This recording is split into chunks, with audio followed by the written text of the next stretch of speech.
আমি কখনো ভাবিনি আমার কাজের ছেলে এত নরমভাবে এসে জায়গা করে নেবে, বিশেষ করে সে যদি হয় আমাদের নতুন কাজের ছেলে রায়হান।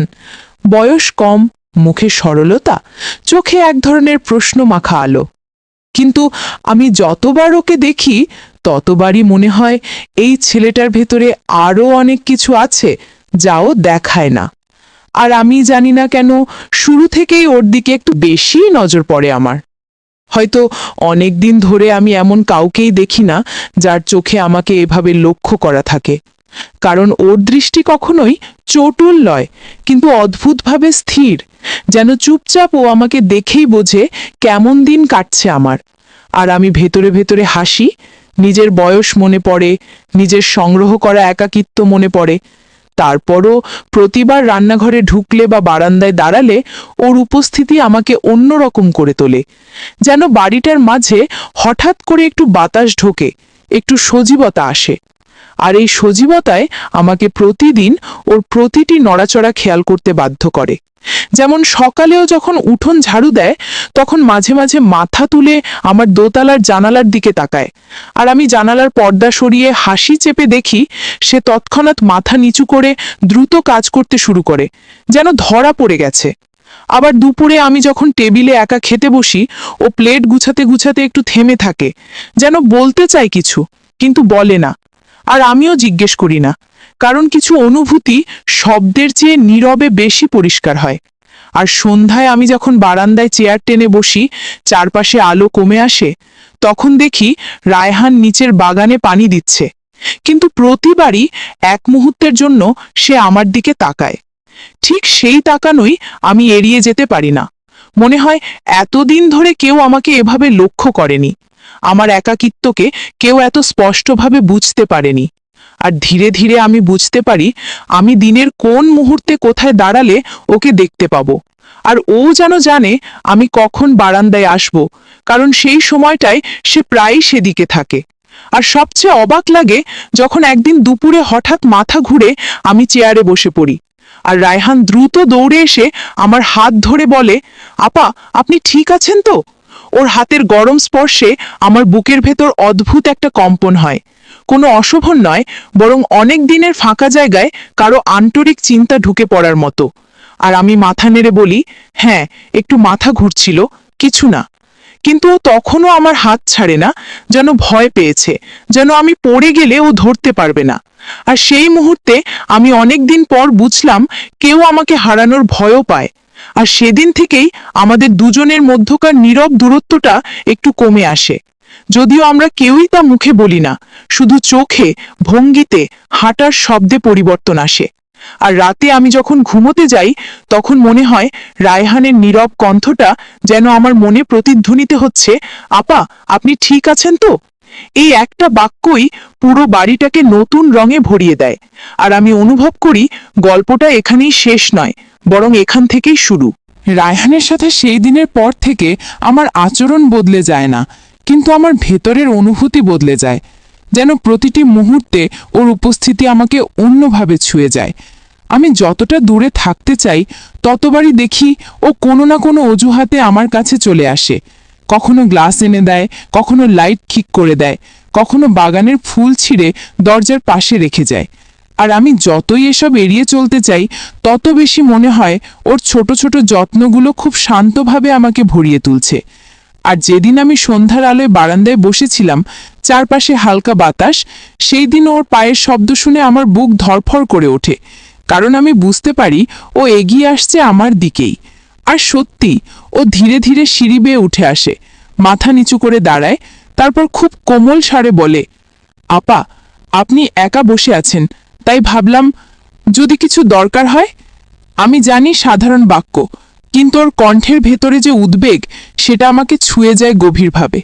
আমি ওকে বসতে বলি না, কিন্তু ও আমার পাশে থাকা গাছটার টপ ঠিক করতে করতে বলে, আপা, আপনি বারবার মাথা ঘোরার কথা বলছেন না কেন? আমি দেখি আপনি ক্লান্ত থাকেন। ওর কথা শুনে মনে হলো এতদিন ধরে আমার পাশে কেউ নেই বলেই কেউ বুঝতো না, অথচ এই ছেলেটা মাত্র কয়েক সপ্তাহের পরিচয়ে আমার প্রতিটি ক্লান্তি, প্রতিটি নিঃশ্বাসের চাপটুকুও পড়ে ফেলতে পারে। আর আমি এক অদ্ভুত লজ্জায় চোখ ফেরাই, যেন নিজের ভেতরকার দুর্বলতা লুকাতে চাই, কিন্তু ও চুপচাপ দাঁড়িয়ে থাকে আমার প্রতিটি নড়াচড়ার প্রতি মনোযোগ রেখে, যেন আমাকে কোনোভাবেই অস্বস্তিতে ফেলতে চায় না। আর তবুও আমি নিজের অজান্তেই ওর দিকে তাকিয়ে ফেলি। দেখি ওর চোখে এমন এক শান্ত গভীরতা যা দীর্ঘদিন ভুলে থাকা নিরাপত্তার মতো লাগে। আর তখনই প্রথমবার মনে হলো এই ছেলে আর কাজের ছেলে হিসেবে থাকছে না, ও আমার নিঃসঙ্গতার একটা নরম আশ্রয় হয়ে উঠছে। কিন্তু আমি জানি বয়স, সম্পর্ক সবই বাধা হয়ে দাঁড়াবে, তবু অনুভূতি কারো আদেশ মানে না। আর এই আলোর কমলা রঙে ওর মুখ দেখে আমার মনে হয় আমি যেন বহুদিন পর শ্বাস নিতে পারছি।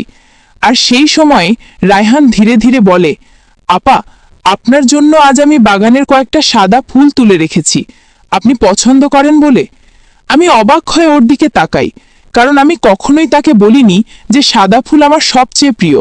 কিন্তু সে জেনে গেছে, হয়তো আমার ঘরের জানালার পাশে রাখা শুকিয়ে যাওয়া ফুল দেখে কিংবা আমার চোখের দিকে তাকিয়ে অনুমান করেছে।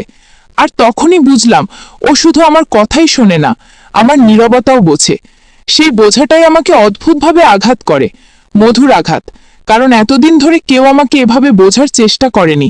আর ওর হাতে ধরা সাদা ফুল দেখে মনে হলো ওর চোখের ভেতর নরম এক অনুভূতির আলো জ্বলছে, যা হয়তো নিজেও পুরোটা বুঝে ওঠেনি। আর আমি সেই মুহূর্তে কিছু বলতে চাইও পারি না, শুধু হালকা হাসি দেই। আর সেই হাসি দেখে রায়হান যেন একটু থমকে যায়, যেন ও প্রথমবার বুঝতে পারে আমার হাসি কেবল ওর জন্যই ফুটলো। আর এই উপলব্ধি আমাদের দুজনের মাঝের বাতাসকে আরো ঘন করে তোলে। কোনো কথা না বলেও সেই মুহূর্তে মনে হয় আমরা অনেক গভীর একটি জায়গায় এসে দাঁড়িয়েছি, যেখানে শুধু নীরবতা, চোখের ভাষা আর অজানা অনুভূতির ভরাট আদেশ। সন্ধ্যার পর থেকে রায়হানের সাথে আমার দূরত্বটা এমন অদ্ভুতভাবে বদলে যেতে থাকে যে আমি নিজেও বুঝতে পারি না কখন আমার প্রতিটি দিনের ছন্দ ওকে কেন্দ্র করে ঘুরতে শুরু করেছে।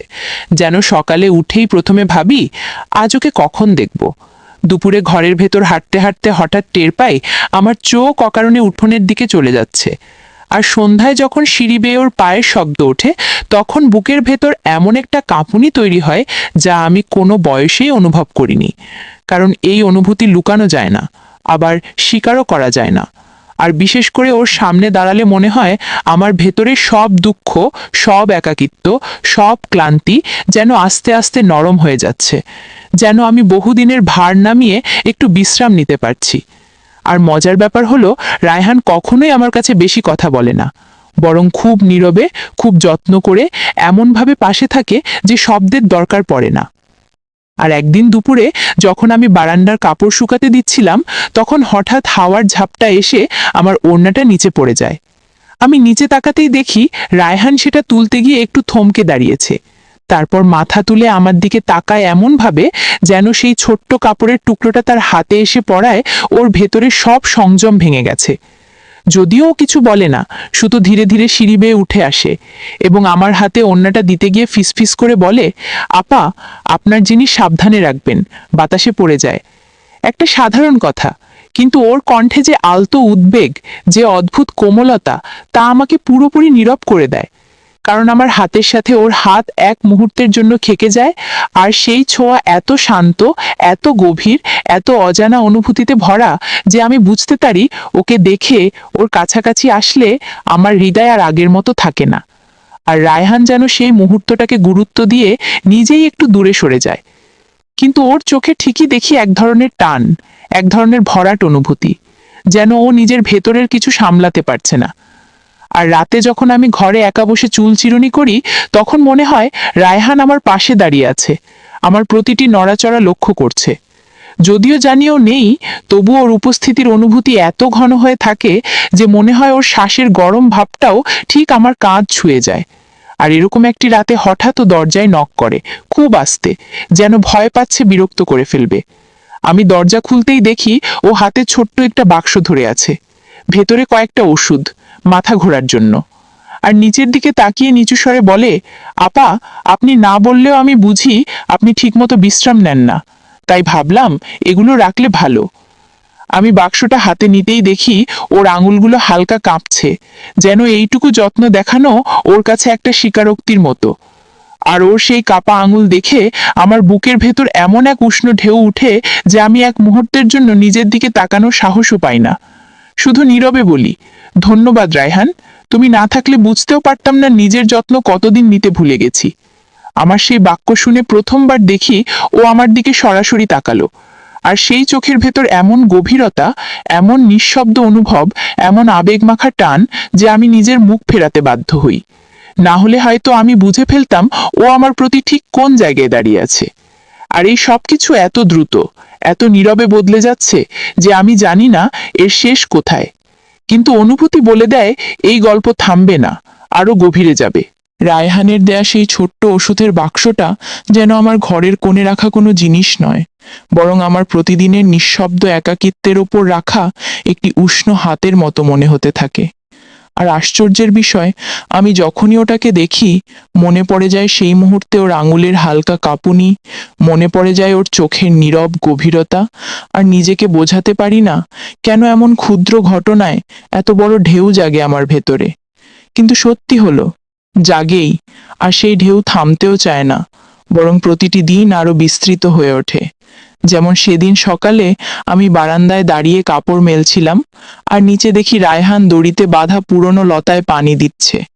কিন্তু আচমকা সে থেমে যায়, তারপর ধীরে ধীরে মাথা তুলে আমার দিকে তাকায়। আর সেই দৃষ্টিটা এমন গভীর, এমন মনোযোগী যে মনে হয় সময় থেমে গেছে, যেন বাতাসও স্থির। আর আমি কোনো কারণ ছাড়াই কাপড় হাতে থমকে দাঁড়িয়ে থাকি, যেন ওর চোখের টান আমাকে আটকে রেখেছে। আর ও হঠাৎ করে একটু লজ্জায় চোখ নামিয়ে নেয়, কিন্তু আবারও ধীরে ধীরে তাকায়, যেন নিয়ন্ত্রণ না করতে পেরে। আর সেই অসম্ভব নরম দৃষ্টিটা আমার ভেতর আলগা করে দেয় বহুদিনের শক্ত হয়ে থাকা ব্যথাগুলো। আর সন্ধ্যায় যখন আমি সিঁড়িতে নামছি, তখন হঠাৎ পড়ে যাওয়ার মতো হোঁচট খাই। আর কয়েক সেকেন্ডের ভেতরেই রায়হান কোথা থেকে যেন এগিয়ে আসে, আমাকে শক্ত করে ধরে। তার হাত আমার বাহুর ওপর, আর সেই স্পর্শ এত অপ্রত্যাশিত, এত অদ্ভুতভাবে গভীর যে মনে হয় ভেতরের সব ভয় এক মুহূর্তে গলে যায়। আর সে উদ্বিগ্ন কণ্ঠে বলে, আপা, সাবধানে, আপনাকে এমন দেখলে আমার ভালো লাগে না। এই একটা কথায় এমন অসীম অনুভূতির ভার থাকে যে মনে হয় আমার বুকের ভেতর কিছু গলে পড়ে যাচ্ছে। আমি নিজেকে সামলে নিয়ে বলি, আমি ঠিক আছি। কিন্তু ও তখনও ছাড়ে না, বরং আরো একটু কাছে এসে বলে, আপা, আপনি সবসময় ঠিক থাকার ভান করেন, কিন্তু আমি দেখি আপনি ক্লান্ত। এই বাক্যটা আমাকে এমনভাবে আঘাত করে, যা ব্যথা নয়, বরং এমন এক অনুভূতি যে এতদিন ধরে কেউ আমাকে ভান করতে দেখে এসেছে, আর আমার সবকিছু বুঝে ফেলেছে। আর আমি ধীরে ধীরে হাত সরিয়ে নিয়ে বলি, তুমি অনেক বেশি দেখে ফেলো রায়হান। কিন্তু এই কথাই সে হাসে না, বরং খুব শান্ত স্বরে বলে, আপাকে না দেখে থাকতে পারা কঠিন। এই কথাটা শুনে আমি মুহূর্তের জন্য নিঃশ্বাস নিতে ভুলে যাই, কারণ এতদিন ধরে আমি যে কথা নিজের মনেও স্বীকার করিনি, তা একেবারে নির্মলভাবেও বলে দিল। কোনো দাবি নয়, কোনো আশাও নয়, কেবল সত্যের মতো, যেন ওর অনুভূতিটা ওর শ্বাসের মতোই স্বাভাবিক। আর সেই নীরব স্বীকারোক্তির পর আমরা দুজনেই কিছুক্ষণ চুপ থাকি। আমাদের মাঝে বাতাস এত ভারী হয়ে ওঠে যে মনে হয় একটুখানি শব্দ ফাটল ধরিয়ে দেবে। আর আমি সিঁড়ির রেলিং ধরে দাঁড়িয়ে ভাবতে থাকি, এই ছেলেটা এত অল্প বয়সী, তবু এত গভীরভাবে আমাকে বোঝে কিভাবে, আর কেন।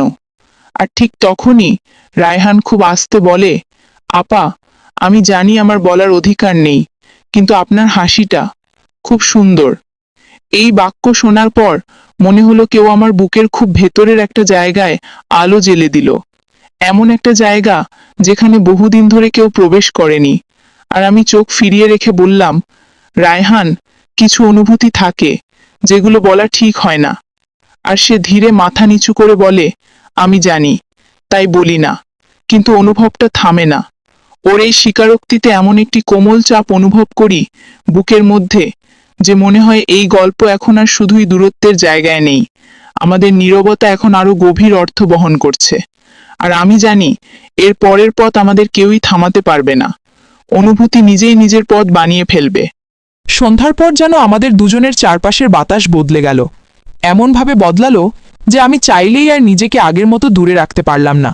কারণ রায়হানের কথার পর থেকে ওর উপস্থিতি শুধুই কাজের ছেলের দায়িত্বের মধ্যে থাকে না, বরং প্রতিটি ছোট কাজে ওর অনুভূতির নরম টানটুকু লেগে থাকে। আর আমি যতবারই ওকে এড়িয়ে চলতে চাই, ঠিক ততবারই মনে হয় আমি নিজের ভেতরকার এড়িয়ে রাখা অনুভূতিগুলোই হারিয়ে ফেলছি। যেমন সেদিন সকালে আমি রান্নাঘরে ঢুকলাম, আর দেখি রায়হান নিঃশব্দে আমার প্রিয় কাপটা ধুচ্ছে, সেই সাদা ফুল আঁকা কাপটা যা আমি ছাড়া কেউ ব্যবহার করে না। আর আমি অবাক হয়ে বললাম, এটা তুমি ধুচ্ছ কেন? রায়হান মাথা না তুলে খুব আস্তে বলল, আপা, সকালে আপনি যখন বারান্দায় বসেছিলেন আপনার হাতে কাপটা ছিল না, তাই ভাবলাম হয়তো ক্লান্ত ছিলেন, আমি ধুয়ে রাখলেই ভালো হয়। এই সাধারণ কথার মধ্যে যে যত্ন, যে মনোযোগ, যে নীরব ভালোবাসার মতো উষ্ণতা আছে, তা আমাকে কয়েক সেকেন্ড নিথর করে রাখল। আর আমি বুঝলাম ও শুধু আমাকে দেখে না, আমাকে বোঝে। আর এই বোঝাটাই আমাকে সবচেয়ে বেশি নরম করে দেয় ভেতরে ভেতরে। আর পরে যখন আমি বের হচ্ছিলাম তখন ও আমার দিকে তাকিয়ে খুব ধীরে বলে, আপা, আপনার চোখে আজ ঘুম কম। আমি বিস্মিত হয়ে জিজ্ঞেস করি, তুমি কিভাবে বুঝলে? রায়হান একটু হাসে, সেই নরম লাজুক হাসি, আর বলে, আপার চোখের কোণটা যখন ভরে দেখেছি তখনই বুঝেছি। আমি ওর দিকে তাকাই, আর প্রথমবার দেখি ওর চোখে এক ধরনের অস্বীকারহীন টান, এমন এক অনুভূতির স্পষ্টতা যা লুকাতে চাইলেও সম্ভব নয়। আর সেদিন দুপুরে যখন আমি বসার ঘরে বই পড়ছিলাম তখন হঠাৎ দেখি দরজার পাশে রায়হান দাঁড়িয়ে আছে, হাতে একটা শাল। সে দ্বিধা নিয়ে বলে, আপা, রোদ পড়ে একটু ঠান্ডা লাগছিল, তাই ভাবলাম এটা আপনার দরকার হতে পারে। আমি বললাম, তুমি এগুলো ভাবো কেন? ও এক মুহূর্ত থেমে নিচু স্বরে বলে, কারণ আপনাকে ভালো না লাগলে আমার ভেতর অদ্ভুত লাগে। এই বাক্যই আমার বুকের উপর এমনভাবে এসে পড়ে যে আমি কিছুক্ষণ কথা বলতে পারি না। আর শালটা নিতে গিয়ে যখন আমার আঙ্গুলে ছুঁয়ে গেল তখন সেই স্পর্শ এত স্থির, এত নরম, এত গভীরভাবে আমার ভেতর ঢুকে যায় যে মনে হয় চারপাশের সবকিছু থেমে গেছে, শুধু আমাদের হাতের মধ্যে সেই এক সেকেন্ডের আলগা ছোঁয়াটাই টিকে আছে। আর রায়হান শালটা ছেড়ে দিতে দেরি করে, আমিও হাত সরাতে ভুলে যাই, যেন এই এক মুহূর্তটাই আমাদের দুজনের নিঃশব্দ সত্য, যা বলা হয়নি কিন্তু অনুভব হয়েছে সবচেয়ে জোরে। আর তারপর আমি ধীরে বললাম, রায়হান, তুমি এমন করে কেন? ও চোখ তুলে তাকালো, আর সেই দৃষ্টি এত তীব্র, এত সৎ, এত গভীর যে আমার নিঃশ্বাস আটকে গেল। তারপর ও খুব আস্তে বলল, আপাকে দূর থেকে দেখলেই মনে হয় আপনাকে কাছে গিয়ে রেখে দিই, যেন আপনি আর একা না থাকেন। এই কথা বলে ও মাথা নিচু করে, যেন ভয় পেয়েছে বেশি কিছু বলে ফেলেছে, কিন্তু ওর কণ্ঠের কাঁপুনি আমার ভেতরে জমে থাকা সব স্থিরতা ভেঙে দেয়।